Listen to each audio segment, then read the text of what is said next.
I just want to tell everybody how honored we all are to have two remarkable women today.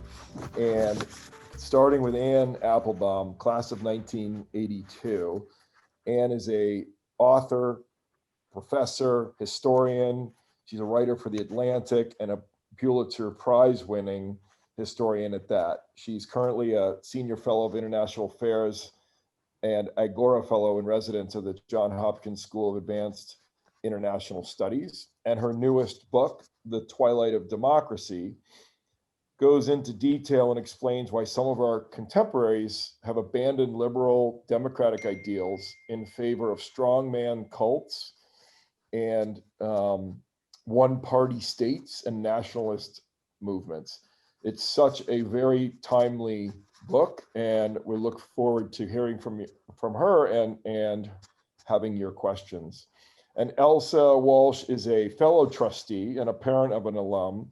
It's been a great pleasure to be working with Elsa on the board the last 3 years. She most recently is a staff writer for The New Yorker, and prior to that, a Washington Post investigative reporter. She's also the author of Divided Lines, which is a national bestseller about the public and private lives of 3 women. Elsa will be interviewing and leading Anne and leading today's conversation, and we will have the last 15 minutes for questions. And if you do have questions, please put them in the chat box, and it's on the bottom, or at least from my screen, it's on the bottom of the Zoom. And I will turn it over to you, Elsa, and thank you both for doing this, and I look forward to it. Thank you, David. Thank you, Brian. And most of all, thank you, Anne. Such a particular delight and pleasure for me to be able to interview Anne. Anne first came on my radar in a big way back when her book Gulag was published, which is, for those of you who haven't read it, is a remarkable trenchant sort of investigation into the gulags in the Soviet Union. And I had thought I had known something about that when I read her book, but I realized how ignorant I had been, and just in a way that I think nobody else really has before, really just brought you into the sort of the deep and just granular life of what it was like to live in the Soviet Union and to be sort of sentenced and relegated to one of those gulags. So she did a remarkable piece of work there. This book is a different book, remarkable in its own way, but it's a very intimate book. Anne calls it you call it the Twilight of Democracy. But a lot of it, the book is interwoven with your own experience.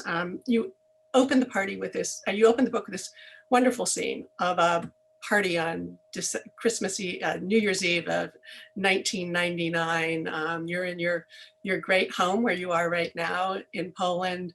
Life seems good. It feels like democracy has won. Champagne is popping. Somebody pulls out a gun in the middle of the night and shoots it off in celebration. And there is just this feeling of well-being in the world. Yet you write in that chapter, whether I like it or not, I am part of this story. So please tell us about that. So first of all, thank you very much, Elsa. Thank you, Brian. Thank you to the Sidwell community. It's really, of course, my honor to be with you. Not that I've ever really been apart from you since I was a Sidwell lifer. I was there for 14 years. So in some part of my brain, the school is permanently imprinted, I think, whether I like it or not. So yes, the book does begin with a party. The party actually took place in the room that I'm in now, except that at that time it had no furniture and no curtains. One of the elements, one of the reasons why that we had the party was that this is a house that was a ruin. It was abandoned after the Second World War. It was a long story about what happened to it. My husband's family bought it at the very end of the 1980s as communism was collapsing in Poland. And then we spent a very long time restoring it, putting the roof back, for example. and fixing it up. And the party was a kind of celebration of the house, which was then finished, although, as I say, not actually furnished. And it was also a moment when we felt very positive about the world. My husband was then a deputy minister. He was just a junior minister in a Polish center-right government. A lot of the people at the party were Poles who were, I don't know, in the government, nobody very famous, government, journalism. We had a few friends who came from England and the United States as well. And it felt very much like everybody was on the same team. You know, it was a moment when Poland was heading towards the West. It was on its way to joining the European Union and NATO. The Cold War had been over for 10 years. Many of the economic issues it just felt like they were turning the corner. Things were getting better for a lot of people. And it was just this moment of great optimism and cheerfulness. And, you know, it felt like it was also the millennial evening, and, you know, lots of people felt like they wanted to do something special. And so people were willing to stay up all night and dance. I think, as I said in the book, I mean, the only real division at the party was born of the fact that the Poles and the Americans remembered different music from their college years. And so the question of what music you should dance to was that was a little fraught, but, and there were some cultural divides there, but really other than that, you know, everybody mingled, and it didn't feel like there was some big difference or some big cultural difference between the people who came. One of the things that happened is that about 20 years later, I was reflecting back on that party and realized that a lot of the people who were there were people who I no longer speak to. And this happened in about 2018, 2017, 2018. I started to think about it. And it wasn't just that I'd had some personal falling out with them. There was actually quite a deep line that divided one half of the party from the other half of the party. And the line was not personal, it was political.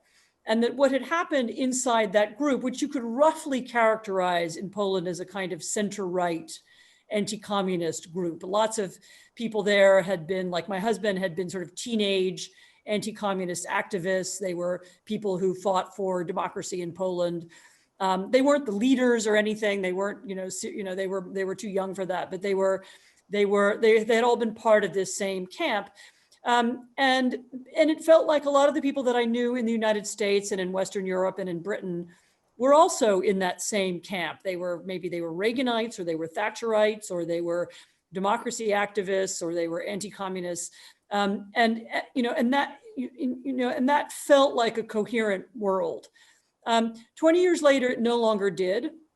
And about half of that group had gone off in a very different direction and had become far more radical, and had instead become part of what you can only describe as a radical nationalist right. And there's a version of it in Poland, and there's a version of it in the United States. And there's a version of it in even slightly different, but a version of it in Britain, which is where I spent a lot of time in the 1990s. I was a journalist there for many years as well.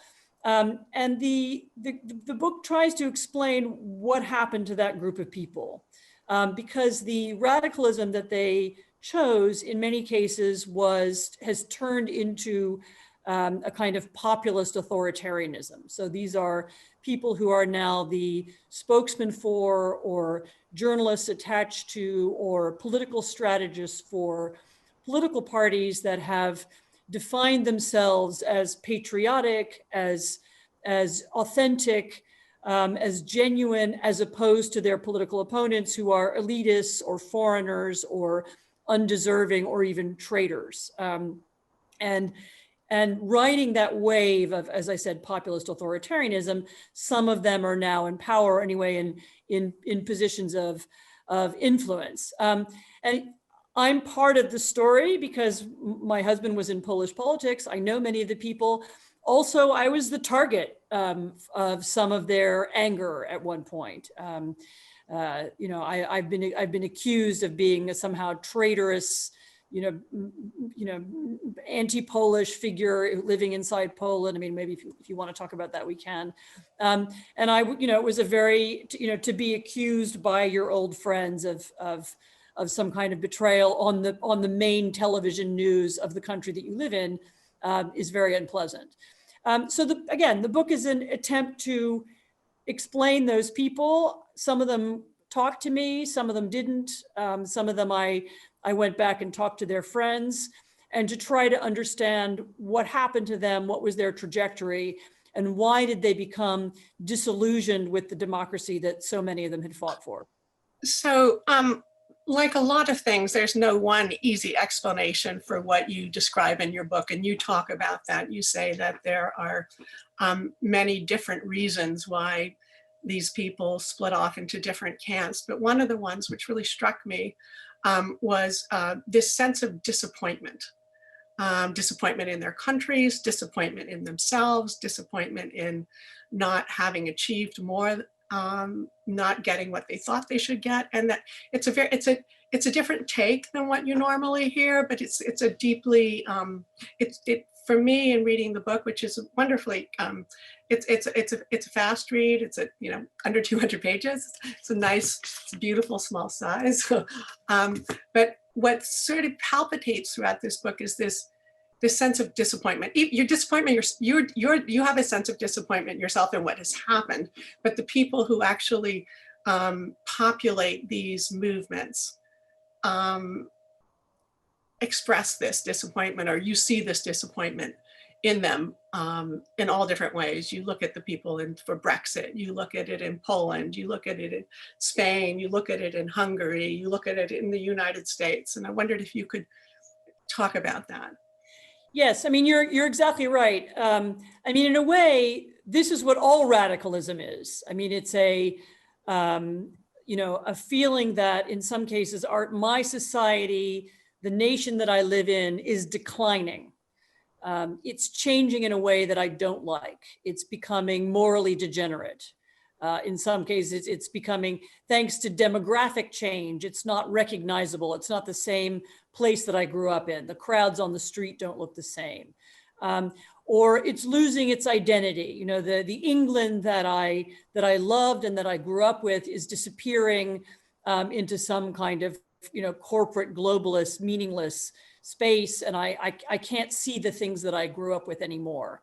Which I mean, we all sort of probably a lot of us are fixated on The Crown, and the new season of it has it's the Margaret Thatcher, Princess Diana episode, but the one I just watched recently involved the Falklands, and you talk about that in your book, which initially the decision to invade the Falklands, take back the Falklands, was sort of a militaristic sort of view, but what you describe it as this sort of sense of we're finally going to get back to our British superiority, and that in the book you describe how that sense of missing that British superiority led to Brexit. So this it was not even British, it's English. And it's not even superiority, it's more about uniqueness. We are English, we ran the world, not exactly about the empire even, although, we had this unique culture. We have helped shape so much of the world. We can't just be an ordinary medium-sized European country. We can't be negotiating our fishery regulations with other medium-sized European country. We deserve some kind of special role. And Mrs. Thatcher really uniquely, I think, gave the English that feeling that we are special, we are unique. We play an outsized role on the world stage, one that's larger than our size. People used to talk about punching above our weight.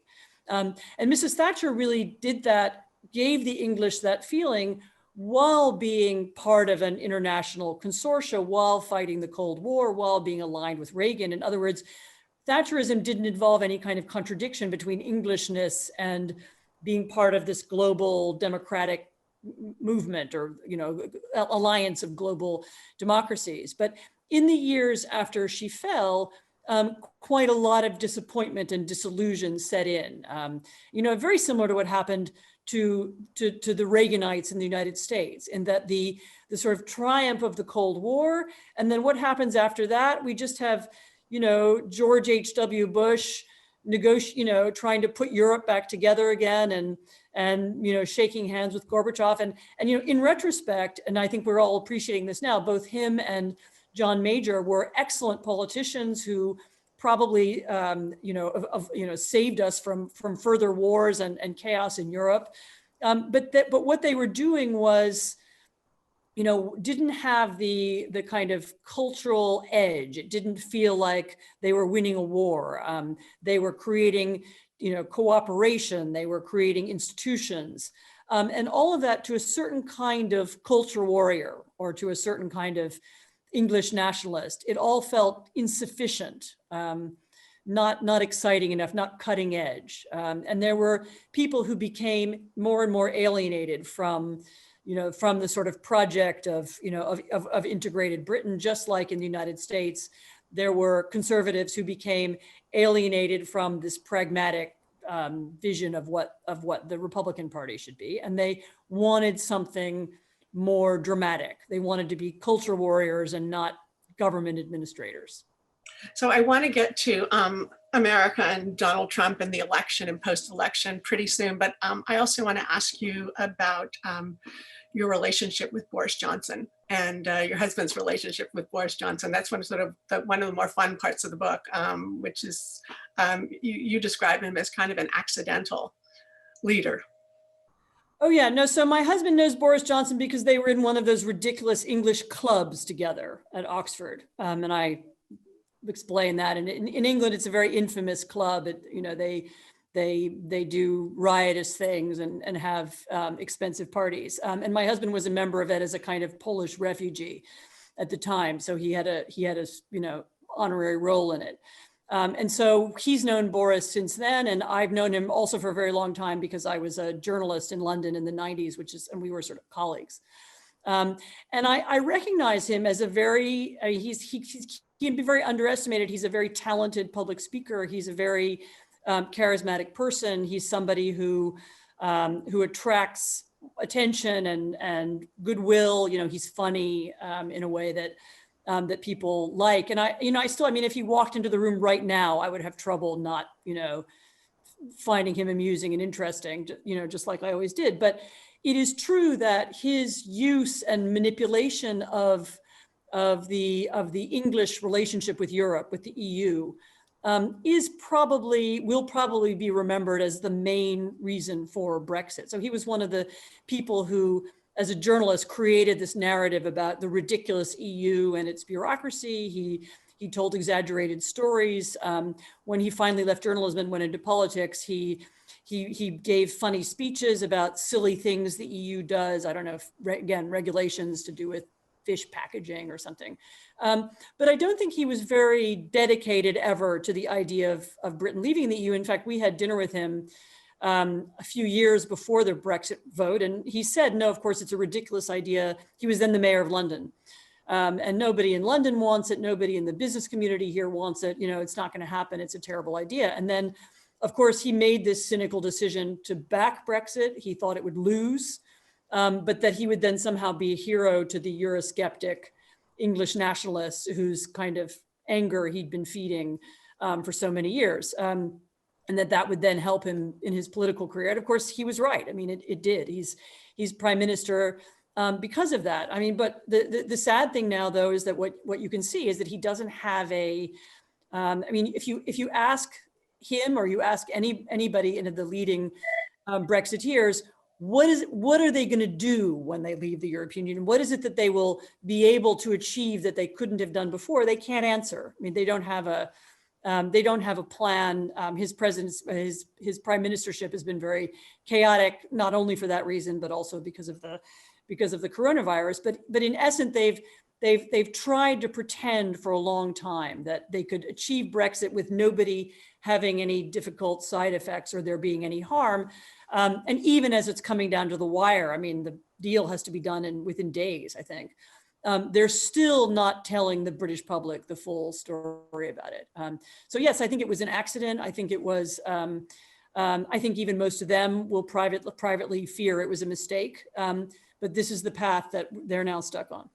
And is it your view that Donald Trump was an accidental president? It's a little, I mean, I don't think Brexit was an accident. I mean, I think Boris Johnson becoming prime minister was his whim one way or the other. I don't think either you can talk about Brexit or the Trump presidency as an accident. I mean, I think they were both the result of longer processes. And they both represent changes in the center-right political parties in their respective countries. I mean, I think Trump is a product of growing American distrust and loss of faith in democracy. And also the growing use of disinformation as a normal form of doing politics. He's both a product of that, a result of that disillusion. And then, of course, as president, he's made it so much deeper, and it's gone so much farther, as we've seen actually just in the last few days. You know, a few months ago, I wrote a piece that was the cover story of The Atlantic, which was called "The Collaborators," and it was about senior Republican senators and senior members of the cabinet who've gone along with Trump even when they knew it was wrong, or when they knew it was unconstitutional, or when they knew it was damaging to the country. What the piece wasn't about is something that we've suddenly seen popping up all over the country in the last few days, which is the number of local and state and county level Republican officials who are also now willing to, not certify an election, even though there's no evidence of fraud, or to go along with crazy lawsuits that have no basis in fact. There's now a cadre of people who no longer put those, the democratic values at the heart of what they do, even though they're politicians. And that's a big cultural change. So one of the points that you make in the book is that one of the first steps in destabilizing democracy is to destabilize the institutions and the faith in the institutions.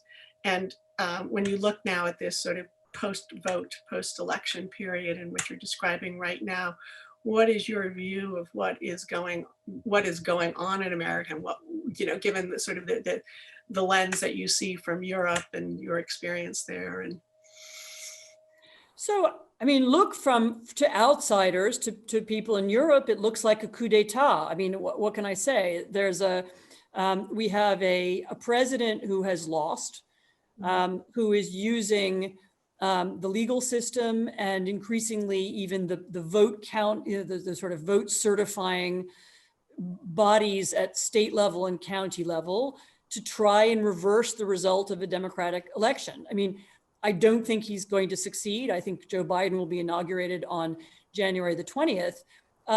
But think about what the longer term impact of that will be. I mean, what Trump is doing. And by the way, I'm sure everybody on this call knows this was a deliberately planned series of actions. So even before the election, Trump knew that mail-in and postal ballots would come in later. The Republican Party in Pennsylvania made sure that the counting would not begin until the day of the election, so that the postal ballots would appear later in the evening or the following day. The plan to undermine people's faith in those ballots began very early, knowing that more of them would be Democratic than Republican, partly because of the president's rhetoric. And the attempt is to create a dissatisfied group of people, a political base or a claque, which will always believe the election was stolen, and whose voice and votes and energy and anger can then be used in politics in the future, whether to push the Republican Party in one direction or another, whether as a source of finance or funding. I mean, the Trump campaign is already raising money, sending out emails and text messages saying. Yes, I had a friend send me from Florida yesterday some photographs of people driving around with big Trump 2024 flags in the back of their right. Well, in a way, Trump 2024 is good news, because that means they know they've lost this time. So. The more worrying thing is the people who will be convinced that the election was stolen, and then what happens to those people further along the line? Do they continue to believe in apolitical courts? Do they continue to believe in the separation of powers? Do they Do they believe that Congress should hold presidents and the executive branch to account? What do those people go on believing about US democracy in the future? So let's step back and hop back to Europe for a second. One of the really interesting parts of your book that hasn't received all that much attention is your description of what happened in Spain with this Vox party, in contrast to the American media Vox, and your sense that this was not a party of ideas, but more of a party of identity. And that, we've seen this also in America and other places across Europe, as you describe in your book. And do you want to talk a little bit about that? Sure. I mean, I stumbled onto Vox almost by accident. One of my books was published in Spanish, and I went to Spain and wound up meeting a lot of people and realized that one of the leaders, or sort of masterminds, really, he's not a political figure, sort of behind Vox, was somebody that I knew slightly. And so this was, again, one of these experiences of seeing, oh wait, this is someone I know who's gone in this direction.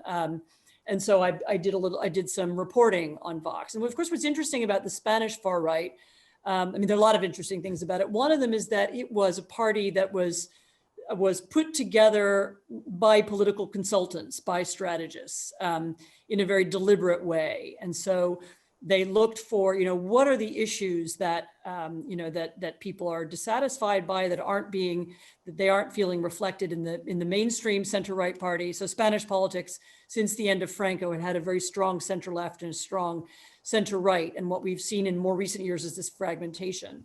And the members of Vox were people who were dissatisfied with the center-right party. It wasn't harsh enough. It wasn't tough enough. It wasn't tough enough on the Catalan issue, which is their special, there's Catalan separatism, but also that it wasn't fighting these culture wars that were inspiring people. It wasn't fighting Spanish feminism. The gay rights had gone too far, and it wasn't pushing back against that. Or immigration is another issue, which hadn't actually been a problem in Spain in the same way in the past. And so they kind of put together this suite of kind of hot button issues, and they built the party around those. But it was also a kind of a make Spain great again, which is and they deliberately borrowed some of the language from the Trump campaign. I mean, they actually did a video which which shows the party leader kind of crossing meadows and climbing mountains, and at the end it says "Make Spain Great Again." And so that was a kind of deliberately provocative, sort of alt-right style, way of needling the Spanish political establishment. And so they deliberately aligned themselves actually with Trump and with Trumpism.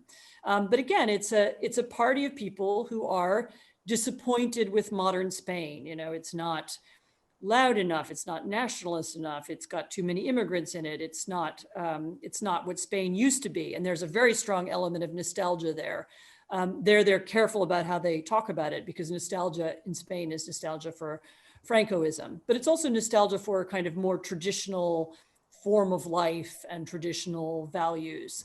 And it's important for people on this call to know that in that sense, they are right in that there has been an evolution away from traditional ways of life and traditional values. And there are people who feel that evolution as a loss, that things were better when I was growing up. And I don't know, in the neighborhood that I lived in, we all knew one another, and now I live in, a suburb of Madrid in a high rise, and I don't know people. I mean, there is a trajectory that a lot of people have gone through. And this is a classic problem of modernization and urbanization, that people feel this sense of loss, or loss of community, or loss of security. And the Vox rhetoric taps right into that. And it taps into people's fears and people's sense of missing something from the past. And actually the far right in a number of countries has done that very well. When you talk about the far right, you also talk a lot about the far left in your book, that there's this extreme rhetoric on both sides. But you say that that the far right has been far more successful in adopting the most extreme language of the far left, which is something I hadn't sort of thought about before. They use the language of the Weather Underground, Prairie Fire, And that even though the far left had been the sort of originator of some of these, tear everything down, nihilistic points of view, that it's only been the far right that has been able to capitalize on that kind of destructive language. Yes, this has annoyed a number of the book's readers, especially people on the right. I mean, and actually one of the criticisms people have made of the book is that I don't talk enough about the illiberal left, which does exist in the United States. And, Can stop you for 1 second. Can you define illiberal for us here and liberal in the way that you're using it? So by illiberal, I suppose I mean intolerant of debate in this sense. And there is some part of the left in the U.S. that has that element to it. I mean, in fact, one of the reasons this is not an argument about symmetry. I don't think the left and the right are the same. I'm not making an argument saying, pox on both your houses. But I do think that there is, look, I wrote 3 books about the history of communism. So I know there can be such a thing as an illiberal or authoritarian left. I mean, we had it for many years, and I don't want to deny its existence. First of all, I find it, a problem in some cultural institutions, but I don't, but I don't find it to be a political threat of the kind that I think the right is in all of our countries. Why has the right been more successful in using that language? What you say in your book, only the right has really been able to use it to get to power. I mean, they've been focused on power, and the far right has captured major political institutions and parties. I mean, Trumpism, however you define it, is now what the Republican Party is, and that was not the case 4 years ago.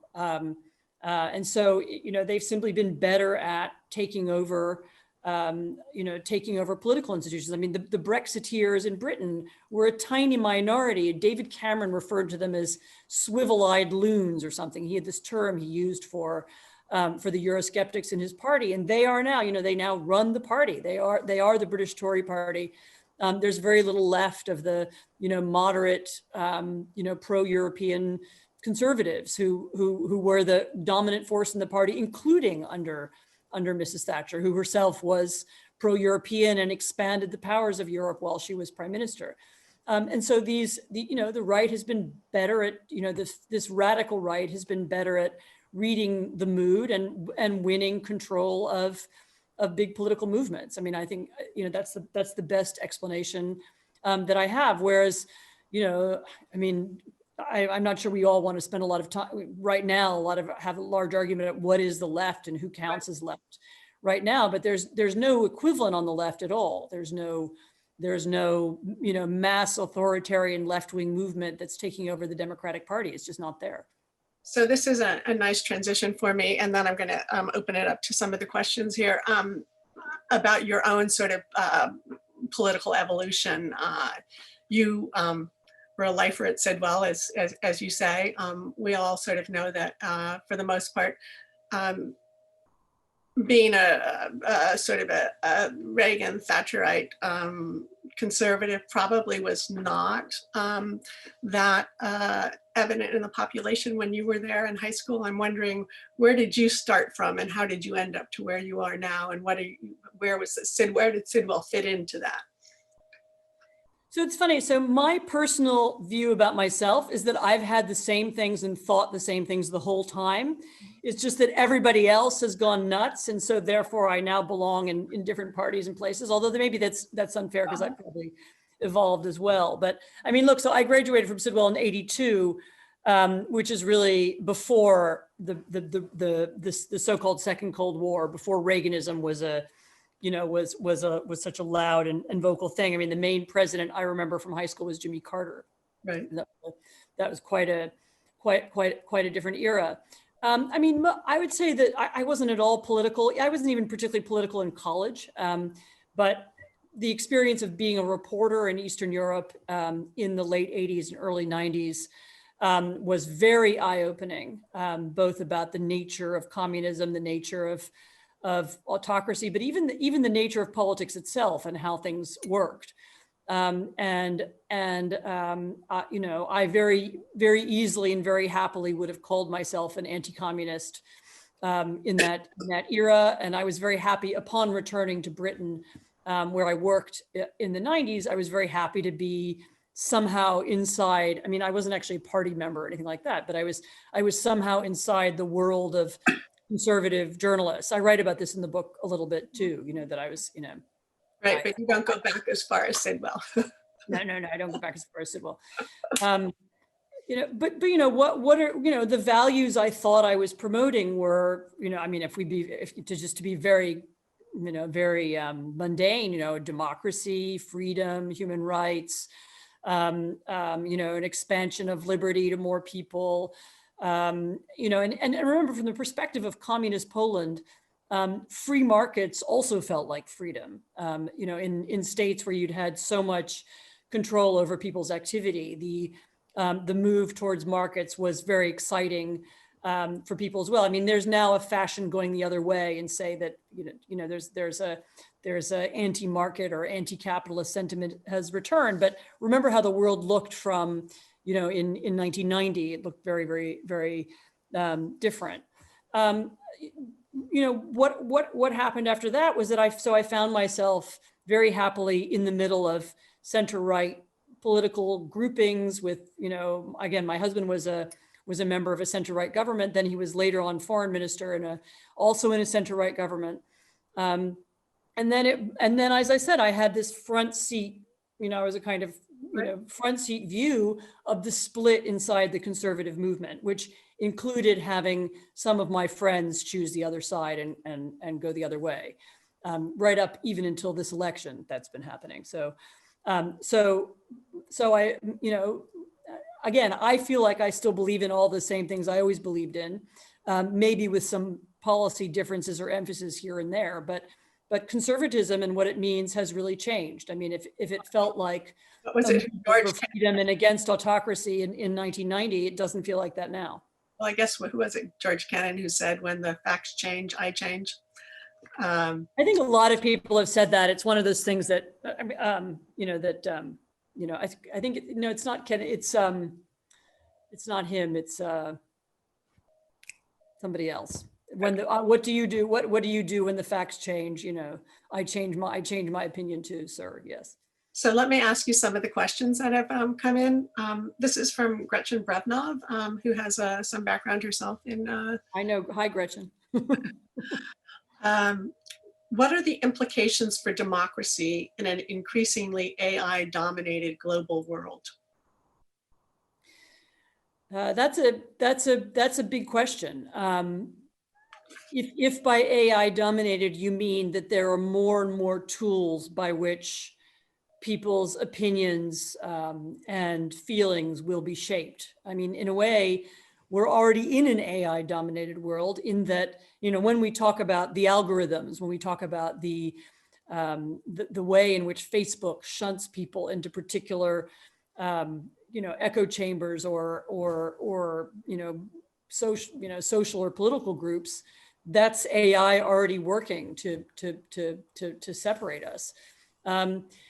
You know, making sure that all of these new tools, whether it's AI or whether it's social media, and they're of course related, making sure that they serve democracy and not some other cause, I think is going to be one of the big political challenges for the next decade.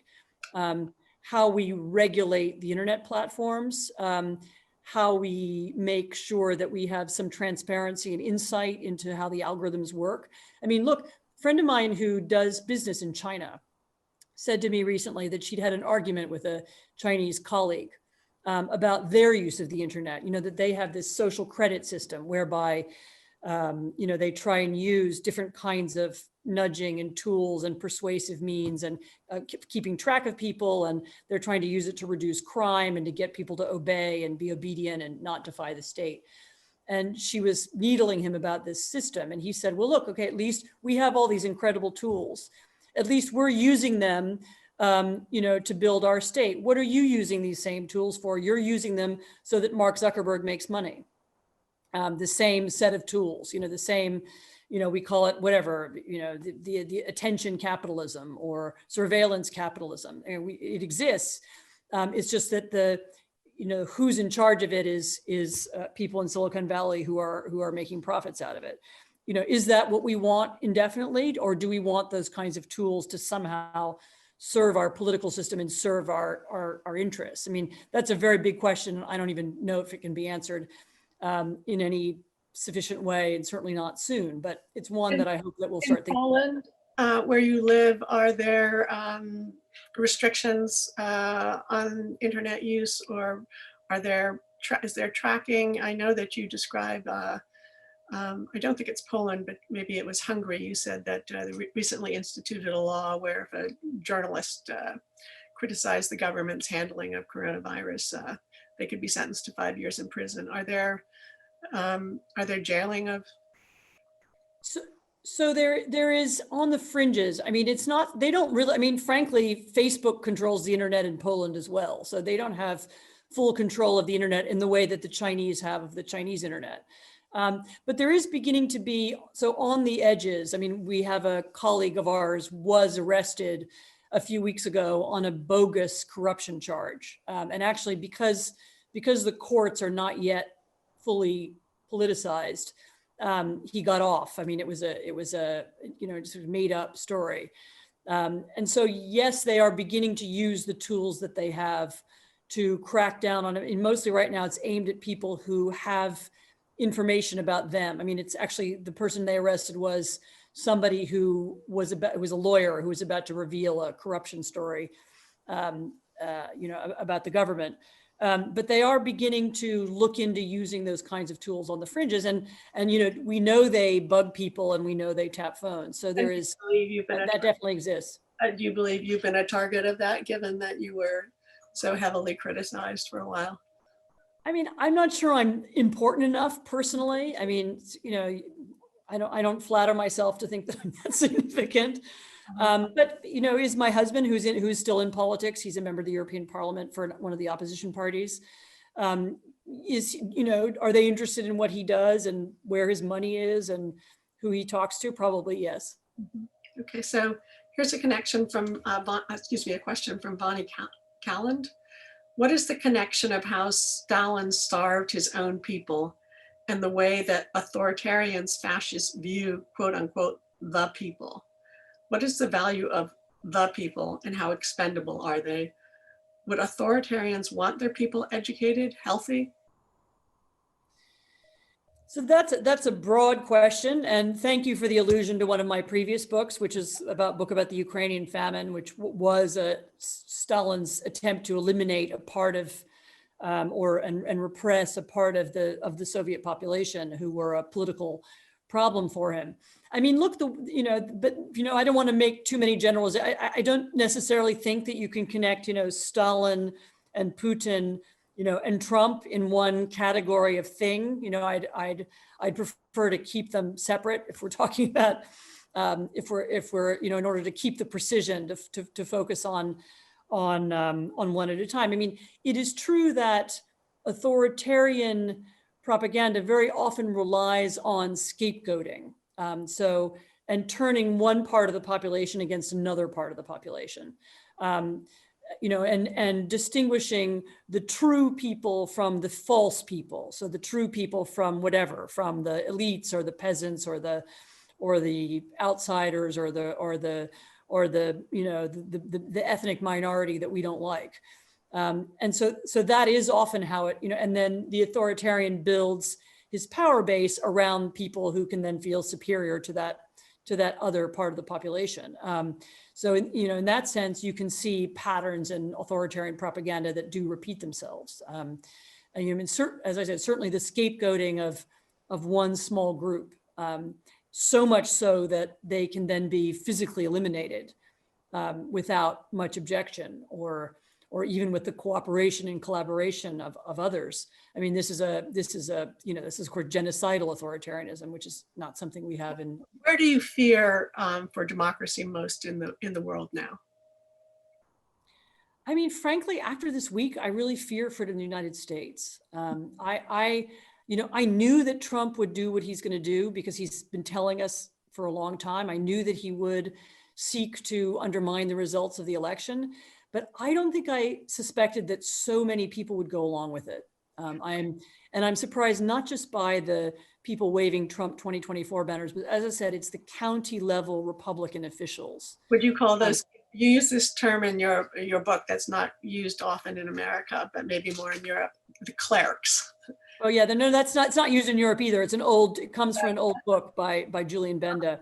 No, the clerics that's a term that refers to, intellectuals and political operators who are smart enough to know what they're doing and who choose the side of authoritarians in order to promote them and use them. I mean, I'm not sure that applies to county level Republican officials in Michigan, but although maybe, I mean, the degree to which people much lower down the level, the totem pole. I mean, there's a different argument to be made about Lindsey Graham or Mike Pompeo and the county clerk in Michigan, and the degree to which these ordinary people, ordinary Republicans, are willing to help in this outrageous and doomed to fail even attempt to overthrow U.S. election, I found really shocking. Do you feel that Biden has not been strong enough in his pushback? I think that for the moment, what Biden is doing is right. Saying ignoring it and changing the agenda to here's what I'm doing, here's my plan, here's my COVID-19 task force, and keeping it low key so that he's not part of this culture war. Instead, he's offering something different, a positive program. I do think that he's right. I mean, and he's of course assuming that Trump's attempts to overthrow the election will fail. I mean, some of them have been kind of Keystone Cops ridiculous. The lawsuits are ridiculous. I mean, frivolous. And so he knows they'll fail. I mean, there could come a moment when he'll have to do something, speak about it more publicly. But I think for the moment, his tactic is correct. So here's a question from Dan Singer, class of '83, I guess would have been there at the same time as you. Are there any structural or historical differences with Turkey, Croatia, Poland, Hungary, Venezuela, etc., that could enable the U.S. to prevent a descent into authoritarianism? I mean, usually the weaknesses, the weaknesses of all these states. I mean, usually the weaknesses are in education, including in civic education, in great levels of economic inequality also make people feel doubt and disillusion in their political systems. And some of these things there's so much, in Venezuela, the story is almost entirely to do with great gaps in wealth between, the elite, not the elite, actually, I hate that word, but oddly, one of the few places where the extreme left has attained power. Yes, it has. I was actually in Venezuela in February, right before the coronavirus. I think it's the last big trip that I took. And one of the things that really is impressive and striking about Venezuela is actually how similar in his actions, if not his rhetoric and his ideology and his economics, Chavez is to Viktor Orban in Hungary or Erdogan in Turkey. I mean, the assault one by one on institutions, the delegitimization of the opposition, a lot of the tactics that he used aren't that different. I mean, of course, it's left wing and right wing, but the actual behavior, of the ruling party was surprisingly similar. Mm-hmm. I know you've got to get off in a few minutes. Sorry, it's my phone ringing. You end the book with another party.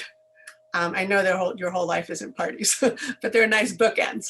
And your sons are there, and you're about to feel hopeful, but you can't quite get yourself there. And what is it what is the sort of the clarion call for you in writing, this is a different book for you?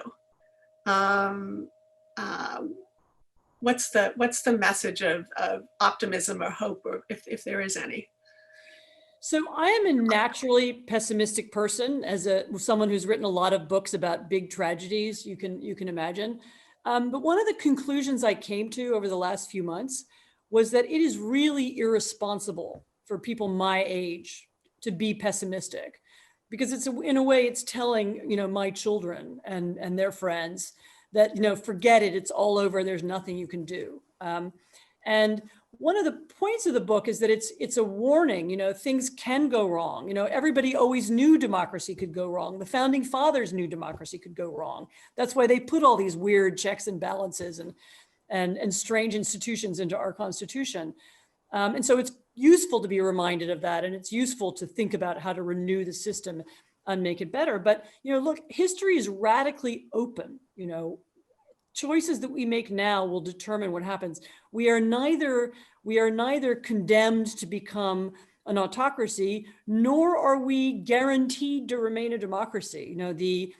History doesn't give us any guarantees. But I find that to be optimistic. I mean, that means that there's always space for a new generation of leaders and a new generation of thinkers to come up with new ideas and new solutions. And what I'm hoping is that, the younger people who've just lived through the pandemic at their universities or in their first jobs, and who watched what's happening in over the last 4 years, and especially over the last couple of weeks, that they will be inspired to, find ways out of this for the future. Well, one of the villains in your book is complacency. Yes. Yes, I mean, above all, don't be complacent. And above all, don't treat democratic politics like it's something for experts and specialists. Join it, join the party, run for something, be part of local politics, be part of a community organization, but not just an NGO. You have to do politics. You have to be involved in the process of democracy. And that's how we make sure that good people stay inside the system. And so what's next on the agenda for you? I know that's an awful question to ask after you've just finished a book and a book tour. So I've wanted for a long time, actually, to write a book about 1989, the collapse of communism in Eastern Europe, which I lived through and wrote about as a journalist, and I would now like to write about as a historian. But there seems every day it feels like there's so much journalism to do that I hope I can get to it soon. And do you ever think about coming back to the States to live, or are you there? I do come back. Normally I come back quite frequently. I'm going to spend a chunk of time there this winter at Johns Hopkins. But the coronavirus has kept me here for longer than usual. Mm-hmm. So we're at 12:57, I think. Yes. I think we can wrap up. Thank you, Anne. Thank you so much, Elsa. I really appreciate it. Great questions. And thank you, everybody, for listening. Hope to see you soon. Yes. Thank you, Anne and Elsa. And that end was so wonderful that it's irresponsible to be pessimistic. I will carry that with me and to stay active. If we could end in the manner of Quakerism in a moment of silence, please.